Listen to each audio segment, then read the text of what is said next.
Bonjour à tous. Et c'est avec un privilège et une grande joie d'être devant vous ce matin. Je vais continuer une série, le thème des attributs de Dieu. On va parler de la sagesse de Dieu. Mais avant de commencer et de lire la parole, je vais vous attirer l'attention par une petite histoire. L'histoire de quelqu'un, c'est une histoire vraie. Il s'appelle Dwayne Wayne.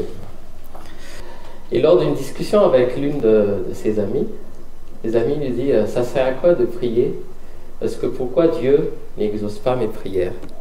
Et Dwayne Wayne, il a répondu.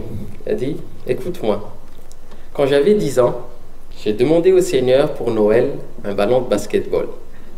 Pas n'importe laquelle, mais celui qui est signé par Karim Abdul-Jabbar, un joueur qui était très connu bien avant un certain Michael Jordan. Donc il a prié pour ce ballon-là, pour Noël. Il a même imprimé une photo du ballon, il l'a amené à l'église pour prier, Seigneur, pour que tu ne te trompes pas, donne-moi ce ballon pour Noël. Qu'est-ce qu'il a eu pour Noël? Vous allez le savoir à la fin du message. Donc, comme je l'ai dit tout à l'heure, on va parler de sagesse, la sagesse. Et on va commencer par lire la parole dans Romains 16, à partir du verset 24. Que la grâce de notre Seigneur Jésus-Christ soit avec vous tous. À celui qui peut vous affermir selon mon évangile et la prédication de Jésus-Christ, conformément à la révélation du mystère caché pendant des siècles, mais manifesté maintenant par les écrits des prophètes, d'après l'ordre de Dieu l'Éternel, et porté à la connaissance de toutes les nations, afin qu'elles obéissent à la foi. À Dieu seul sage, soit la gloire au siècle des siècles, par Jésus-Christ. Amen. Et on va lire encore un deuxième passage dans 1 Corinthiens. J'aimerais inviter quelqu'un à le lire. 1 Corinthiens, chapitre 2, versets 6 à 8. Marie-Lise. C'est pourtant bien une sagesse que nous enseignons parmi les hommes mûrs, mais une sagesse qui n'est pas de ce temps, ni des chefs de ce temps, qui sont voués à la destruction. Non, nous annonçons la sagesse de Dieu mystérieuse et cachée, celle que Dieu, avant tous les temps, avait préparée d'avance pour notre gloire. Donc, on va parler de la sagesse de Dieu. Mais j'ai nommé ce message « La sagesse de Dieu et Christ, son accomplissement ». On a lu tout à l'heure dans Romains, à la fin du passage, « À Dieu seul, sage, soit la gloire au siècle des siècles, par Jésus-Christ. Amen ». C'est un terme qui est assez, je dirais, fascinant, la sagesse. Et quand j'ai demandé à Google, à ChatGPT, à des dictionnaires, c'est quoi la définition de la sagesse? Il m'a donné 4 phrases. Sur le plan intellectuel, c'est la capacité de jugement éclairé, de discernement, de réflexion profonde. Sur le plan philosophique, c'est la connaissance juste des choses, conduisant à un art de vivre équilibré et à la recherche du bien. Et sur le plan pratique, c'est une habilité à agir de manière appropriée dans les paroles, dans les gestes, dans une situation complexe, en faisant preuve de bon sens et de modération. Ce qui est fascinant, dans le deuxième passage qu'on a lu tout à l'heure, j'ai une autre version dans Louis II, c'est que la sagesse de Dieu, il dit que c'est une sagesse mystérieuse et cachée qui n'est pas connue des anciens chefs et anciens sages. Qu'est-ce qu'il veut dire par ce passage? C'est-à-dire, la sagesse de Dieu ne cherche pas la gloire. Il ne cherche pas à être connu comme les hommes qui se disent sages veulent l'être Ils veulent s'afficher. Ils veulent s'appréhender toute la gloire de cette sagesse. Dieu, contrairement, sa sagesse, elle donne un fruit doux, mais tout en humilité. Et ce qui m'a permis de diviser en 3 parties ce message. La première partie, c'est la sagesse de Dieu dans la création, le gouvernement ou la gestion du monde, on peut dire l'univers carrément. Deuxième partie, on va parler de la sagesse de Dieu dans son plan, dans ses voies, que ce soit dans notre vie personnelle ou dans notre vie avec autrui, avec ceux qui nous entourent. Et troisième point, Jésus-Christ, la sagesse révélée parmi nous. On va attaquer donc cette première partie. Donc la sagesse de Dieu dans la création du monde, la gouvernance, j'ai rajouté entre parenthèses la gestion, parce que le mot gouvernement, c'est un peu philosophique. On va toujours utiliser la parole, parce que tout est dit dans sa parole. Dans Proverbe, l'Éternel m'a créé la première de ses œuvres avant ses plans les plus anciennes. Vous l'aurez compris, c'est la sagesse. La sagesse de Dieu donc a été l'une des premières de ses œuvres. Dans Psaume, il dit « Que tes œuvres sont en grand nombre, ô Éternel, tu les as toutes faites avec sagesse. La terre est remplie de tes biens. » Amen. J'ai encore un autre verset, mais je vais le dire tout à l'heure.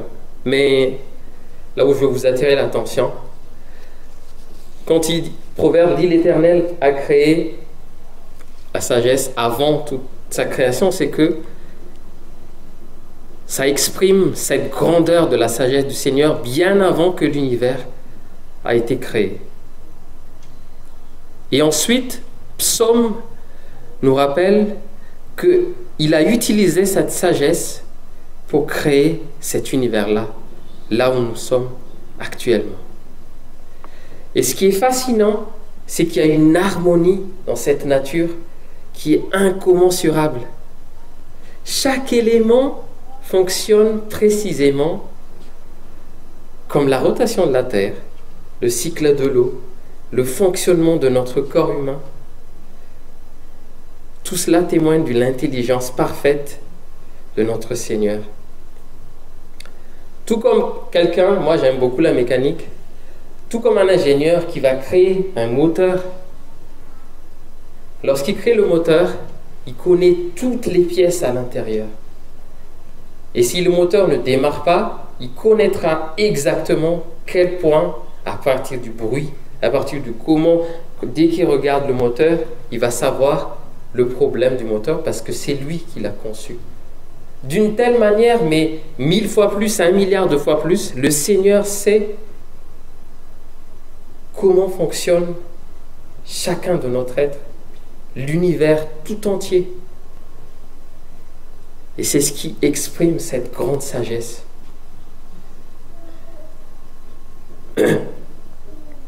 Et même dans la gestion aussi, nous avons connu dans l'histoire d'Israël, notre frère nous a parlé d'Israël qui oublie à chaque fois cette puissance du Seigneur, sa sagesse. Dans Genèse 41, l'histoire de Joseph. Joseph a une destinée de gouverner et qui va sauver son peuple de la famine. Mais pour arriver à cela, il va être rejeté par ses frères, jeté dans un puits, il va être esclave, il va être emprisonné, mais dans n'importe quel scénario, aucun humain ne va penser que ce gars-là, qui a été jeté dans un puits, vendu en tant qu'esclave, va sauver tout son pays. Ce n'est pas du tout logique. Mais c'est là que la sagesse du Seigneur se révèle. Il y a 2 semaines, il y a eu une conférence internationale où il y avait beaucoup de scientifiques de la NASA, de l'ESA, un peu de par le monde, les meilleurs. Et ils ont annoncé une annonce majeure qui n'a jamais été dite avant. Ils ont dit qu'il y a 0,3% de probabilité que l'univers arrive du hasard. Ils ont accepté cela. C'est-à-dire, il y a une chance infime, voire inexistante. Ce sont des gens qui ne sont pas croyants. Mais ils ont enfin admis que c'est impossible que l'univers puisse venir du hasard, qu'il y a quelqu'un derrière. Ils ont sorti cette annonce suite à une analyse de plusieurs années qu'il y a un ralentissement de l'expansion de l'univers. Ceux qui s'intéressent un petit peu, je vais vous épargner les détails, mais l'univers est en expansion toujours.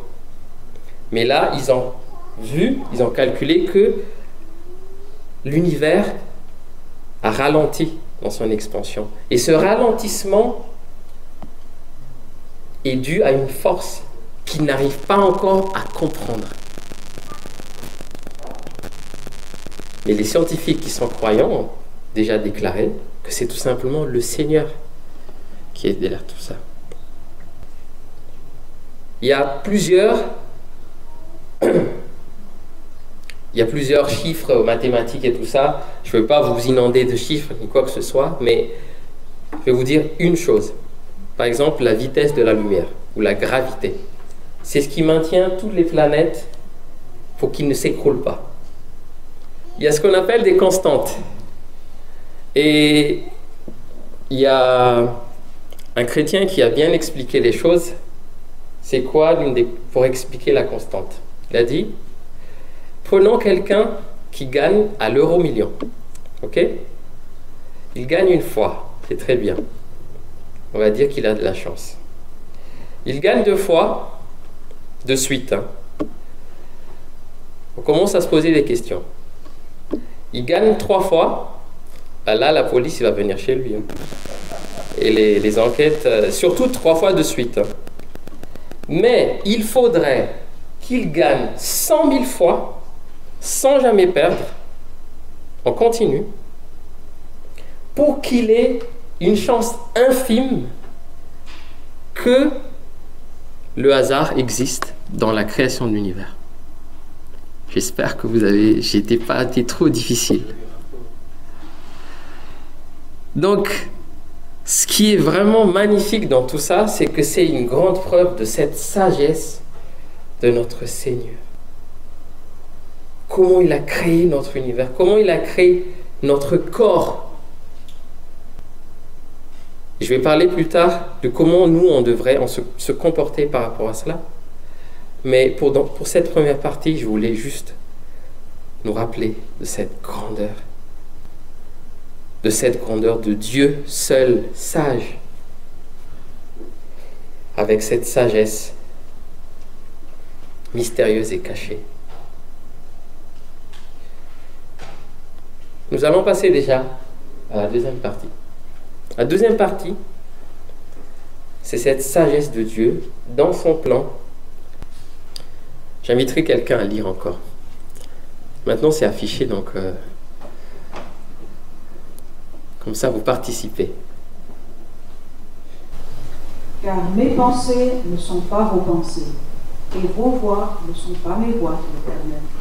Autant les cieux sont élevés au-dessus de la terre, autant mes voix sont élevées au-dessus de vos voix, et mes pensées au-dessus de vos pensées.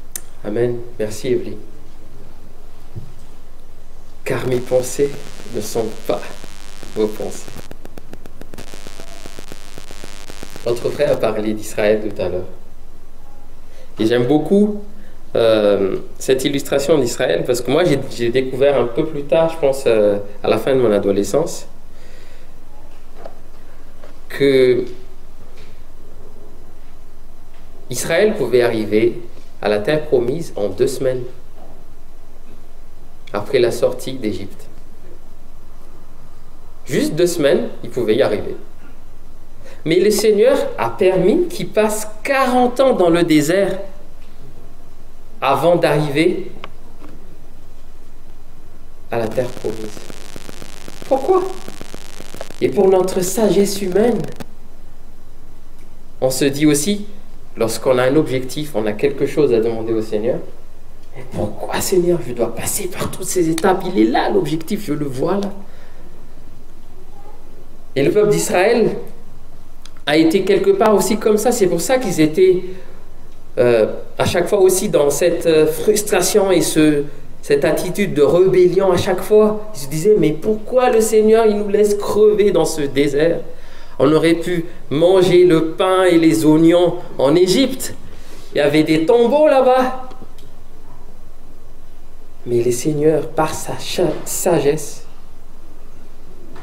a des pensées qui sont au-dessus de nous, mais qui nous amènent toujours dans la paix, dans la grâce, dans le bonheur. Dans Romains 11, 33, il dit « Ô profondeur de la richesse, de la sagesse et de la science de Dieu, que ses jugements sont insondables et ses voies incompréhensibles. » Combien de fois les disciples de Jésus demandent, mais Jésus, pourquoi tu parles toujours en parabole? Pourquoi tu parles toujours des trucs qu'on ne comprend pas? Le Seigneur répond, vous ne comprenez pas maintenant, mais vous allez comprendre. Vous allez comprendre. Effectivement, c'est ce qui se passe après. Parfois, dans notre attitude humaine, dans notre soi-disant sagesse humaine, on veut comprendre les choses tout de suite. On veut avoir les choses tout de suite. Et ce qui nous amène des fois à ne pas accepter. Parce que des fois, le Seigneur répond aussi tout de suite. Mais on ne veut pas que ça soit la réponse. Ça me rappelle l'histoire qu'on m'a toujours racontée quand j'étais enfant à l'école du dimanche. De ce marin dans sa barque. Et la barque est en train de couler, mais il a trouvé une sorte d'île ou îlot pour se réfugier. Et il a demandé au Seigneur, « Seigneur, sauve-moi ». Et il y a un bateau qui passe, et il dit, « Non, le Seigneur va m'envoyer quelqu'un ». Il laisse le bateau. Deuxième, il y a une croisière. Et il dit, « Non, allez-y, le Seigneur va me sauver. Mais allez-y ».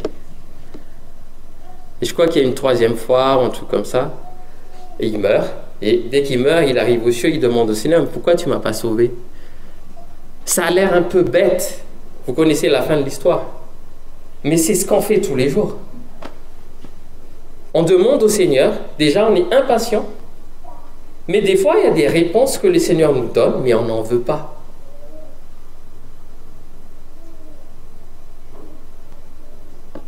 Ô profondeur de la richesse, la sagesse et la science de Dieu, que ses jugements sont insondables et ses voies sont incompréhensibles. Daniel, dans Daniel 2, chapitre 2, verset 20-22, dit, Daniel prit la parole et dit, « Béni soit le nom de Dieu, d'éternité en éternité, à lui appartiennent la sagesse et la force. C'est lui qui change les temps et les circonstances. » Je pense que je ne vais plus raconter l'histoire de Daniel. On connaît tous. Il a été jeté dans la fosse aux lions. Daniel a été quelqu'un qui a fait confiance au Seigneur et qui n'a pas hésité à afficher. Et c'est pour ça qu'il a proclamé cette parole. À lui appartiennent la sagesse et la force. Des fois, nous, monde moderne, on n'ose plus parce qu'on est souvent dans les « Pourquoi Seigneur, tu ne réponds pas à mes prières ?» Tellement on est focalisé sur ça qu'on oublie, comme le peuple d'Israël, ce qu'il a fait avant pour nous. Juste d'être vivant, d'avoir ce corps, c'est déjà une grâce. Ce qui est bien dans cette sagesse du Seigneur aussi, dans ses voies, c'est qu'il nous rappelle pas juste d'être patient, comme ce peuple d'Israël qui a erré pendant 40 ans, mais il nous enseigne aussi à être dans l'humilité. Je vais parler après de Jésus, qui est l'incarnation de cette sagesse dans l'humilité. Mais je vais juste lire, pour terminer cette deuxième partie, Matthieu.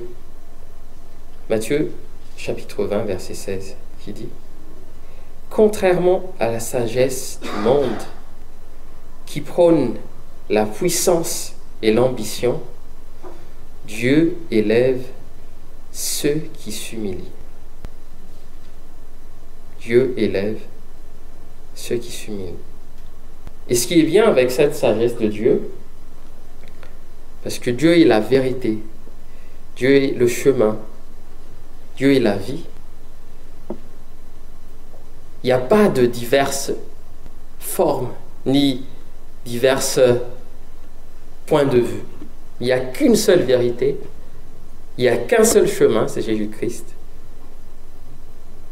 Et il n'y a qu'une sagesse. C'est cette sagesse de Dieu. Et j'aimerais illustrer un petit peu par le diapo suivant que j'ai trouvé sur France Culture. Est-ce que vous saviez pourquoi le chiffre 1, c'est un chiffre 1, et le 2, et ainsi de suite? Le chiffre 1, bon, je ne vais pas me rapprocher, mais j'espère que vous voyez bien. Le chiffre 1, on l'a appelé le chiffre 1 parce qu'il y a un seul angle. Le chiffre 2, il y a deux angles. Vous le voyez bien, j'espère. Hein? Et ainsi de suite. Ceux qui veulent le PDF, je vais vous le donner. Ce n'est pas moi qui ai inventé ça. Hein? C'est les scientifiques. Ce qui est énorme, c'est que les mathématiques se fondent sur ça. Tout ce qui est probabilité, l'algorithme, les algèbres, la géométrie, la physique quantique, ils se basent toujours sur ces 9 chiffres-là. Ok? Mais le chiffre 1, c'est le seul à avoir un seul angle. Je ne suis pas sûr que les mathématiciens, ils sont tous chrétiens, mais en tout cas, pour moi, c'est Dieu qui a créé les mathématiques. Parce que Dieu est le seul numéro 1. Et avec Dieu, il n'y a qu'un seul chemin. Il n'y a qu'une seule vie, c'est Jésus-Christ. Il n'y a pas de différents points de vue, comme nous les humains. Nous, les humains, quand on a une histoire, on dit toujours, lorsque vous écoutez une histoire, il faut toujours voir les différents points de vue pour étudier les analyses. Non, avec Dieu, il n'y a qu'une seule angle. Et c'est pour ça qu'il n'y a que Dieu qui est le numéro 1. Mais ce qui est magnifique, c'est que Dieu élève qui s'humilie. Contrairement à la sagesse du monde qui prône la puissance et l'ambition. Et Dieu, avec ses pensées qui sont au-dessus de nous, on l'a découvert ensemble là. Il y a même beaucoup de gens qui n'ont. Même moi aussi, quand j'ai découvert ça, j'ai dit, mais waouh! Comment les gens ne croient pas encore au Seigneur, quoi? Tout est dit là. Et le Seigneur ne s'est pas juste arrêté là avec sa création. Il a envoyé son Fils. Ce qui nous amène à la troisième partie. Il nous a envoyé son Fils, qui est l'incarnation de cette sagesse. Le témoin vivant, la puissance de cette sagesse incarnée, Jésus-Christ. Et Corinthiens, j'invite quelqu'un à lire. Christ est la puissance de Dieu et la sagesse de Dieu. Merci ma soeur. Christ est la puissance de Dieu et la sagesse de Dieu. Dans Colossiens, il dit aussi, Christ en qui sont cachés tous les trésors de la sagesse et de la science. C'est dans Colossiens 2, chapitre 2, verset 2, pour ceux qui prennent note. Et dans Matthieu, c'est pourquoi quiconque entend ces paroles, je dis, je les mets en pratique, sera semblable à un homme prudent qui a bâti sa maison sur le roc. Là, c'est la pratique après. Je reviens un petit peu.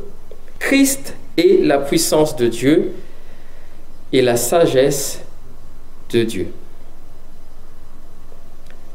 Jésus raconte dans l'une de ses paraboles l'homme qui bâtit sa maison sur le sable et sur le roc. Et il explique bien que l'homme qui va bâtir sa maison sur le roc, c'est-à-dire la parole de Dieu, est celui qui est censé. Mais celui qui va bâtir sur le sable est celui qui est insensé. Je pense qu'il n'y a pas grand-chose à dire. On a tous été un peu à la plage, sauf à la prom, parce que là c'est des galets. Mais quand c'est du sable, il n'y a rien qui peut tenir. Même avec les galets, il n'y a rien qui tienne aussi, je pense. Mais si votre maison est à Nice Nord, il va être moins touché par les vagues. Il y a moins de probabilités. Et Jésus, à travers son ministère, a souvent utilisé diverses paraboles, comme je l'ai dit tout à l'heure au début. Une notamment que j'aime beaucoup, c'est lorsque les pharisiens lui tendent un piège sur les impôts et qu'ils demandent à Jésus, dans Matthieu, chapitre 22, est-ce qu'on doit payer les impôts ou pas? Et vous connaissez tous la réponse de Jésus. C'est quoi la réponse de Jésus? Tout à fait. Rendez à César ce qui est à César et à Dieu ce qui est à Dieu. Une deuxième illustration que j'aime beaucoup aussi, c'est dans Jean chapitre 8, sur la femme adultère. Et qu'ils ont dit, on va la lapider. On va la lapider. Et là, Jésus commence à tracer, à écrire, ceux qui n'ont pas péché, il faut que celui qui n'a pas péché, c'est lui qui doit lancer la pierre en premier. Et ils sont tous partis. Cette grande sagesse qu'on n'apprend pas à l'université. Ce qui est magnifique, c'est qu'on peut le demander au Seigneur. Il est écrit qu'il n'y a jamais eu d'homme plus sage que Salomon. Parce que quand le Seigneur lui a demandé, qu'est-ce que tu veux? Il n'a pas demandé, je veux régner sur toute la galaxie ou avoir toutes les richesses du monde. Il a demandé, prête-moi ta sagesse. Et à travers cette sagesse, nous voyons cette grandeur dans tout ce que j'ai dit tout à l'heure, dans l'univers, dans tout ce qui se passe autour de nous.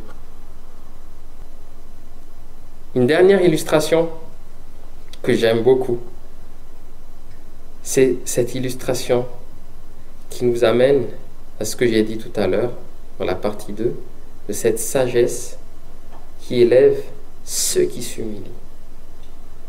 Contrairement à la sagesse du monde qui prend la puissance et l'ambition, Dieu s'élève à ceux qui s'humilient. Et c'est quelque part là, c'est pour ça que les disciples n'ont pas compris au début.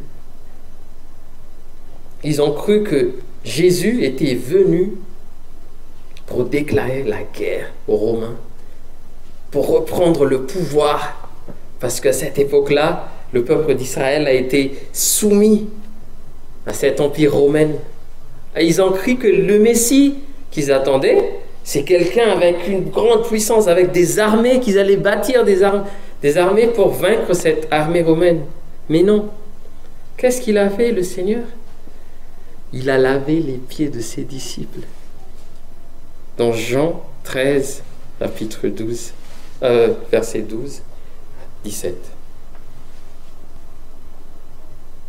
Il a dit, si moi, le Maître, je lave vos pieds, vous aussi, vous devez vous laver les pieds entre vous.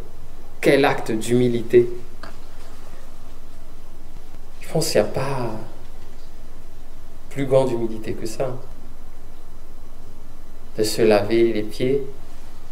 Je me souviens, dans une église à Madagascar, il y avait à Pâques, ils faisaient ça. C'est-à-dire à l'entrée de l'église à Pâques, il y avait les pasteurs, les diacres, qui lavaient les pieds de tout le monde avant d'entrer dans l'église, pour Pâques, pour rappeler cet acte d'humilité du Seigneur. C'est une grande sagesse. On a cru que c'est quelqu'un qui va élever des armées, et lui, il descend pour laver les pieds de ses disciples. Comment nous, humains, qui a déjà entendu la parole du Seigneur, comment on doit réagir face à cette sagesse, face à Christ qui est l'accomplissement de cette sagesse? Je vais faire un petit récap des 3 points qu'on a parlé tout à l'heure. Il y a donc la sagesse de Dieu qui se manifeste dans sa création, dans l'histoire et jusqu'à présent, et qui va se manifester jusqu'à la fin. En deuxième partie, on a parlé de Dieu qui agit avec sagesse et qui dépasse notre compréhension humaine. Mais ce que nous devons faire, c'est faire confiance en lui. Il écrit dans Ésaïe, chapitre 20, verset 21. Tes oreilles entendront dire derrière toi, voici le chemin à prendre. Marchez-y, que vous iriez à droite ou que vous iriez à gauche. Demandons juste au Seigneur et il va nous guider. Il va nous prêter cette sagesse. Et dans Jacques, il nous dit, si quelqu'un d'entre vous manque de sagesse, qu'il la demande à Dieu, qui donne à tous, simplement et sans reproche, et elle lui sera donnée. J'aime beaucoup cette partie, qui lui donne tout simplement et sans reproche. Ceux qui étaient là pendant la conférence d'hier, le pasteur, il a expliqué que les guérisseurs, soi-disant guérisseurs et magiciens, quand ils font quelque chose, il y a toujours une contrepartie. Et souvent, cette contrepartie, elle est encore pire que celle que la personne est venue demander. Mais là, le Seigneur, il nous dit, il donne tout simplement, sans reproche, et elle lui sera donnée. C'est magnifique, non? C'est magnifique. Et j'aimerais terminer sur cela, parce que souvent, on est face à différents choix. Et j'ai parlé tout à l'heure au début que la sagesse, c'est pouvoir connaître ce choix. Est-ce qu'on va aller à gauche, on va aller à droite? Est-ce qu'on va reculer? Est-ce qu'on doit accélérer? Ésaïe nous a dit clairement la réponse tout à l'heure. Tes oreilles entendront derrière toi. Voici le chemin à prendre. Marche-y. Et Jacques le confirme encore. Si entre vous, vous manquez de sagesse, qu'il demande à Dieu. Il va vous montrer le chemin. Mais ce qui est encore plus magnifique, c'est qu'on connaît déjà le chemin. Parce que Jésus est le chemin. Donc tous les autres petits chemins à côté, il faut juste lui demander. Il a dit, posez vos fardeaux sur moi et je vous donnerai la paix du cœur. Mes chers frères, mes chères sœurs, as-tu bâti ta vie sur la sagesse humaine ou sur celle du Christ? Et bien sûr, vous êtes impatient de connaître la fin d'histoire de Dwayne Wayne. Donc Dwayne Wayne, Il a demandé un ballon de basket. Et qu'est-ce qu'il a eu pour Noël? Il n'a pas eu le ballon de basket. Mais il a eu un bonnet rouge. Un bonnet avec un pompon. C'est ce qu'il a expliqué dans l'histoire. Il était furieux contre Dieu. Il a dit, mais Seigneur, je suis venu tous les dimanches, j'ai chanté, je t'ai amené même la photo du ballon. Pourquoi tu ne m'as pas répondu? Et il se trouve que pendant cette période, pendant ce Noël-là, toute cette période hivernale, il a beaucoup neigé. C'était aux États-Unis. Il a beaucoup neigé et le terrain de basket était sous la neige. Déjà, il ne pouvait pas jouer. Et tous ses copains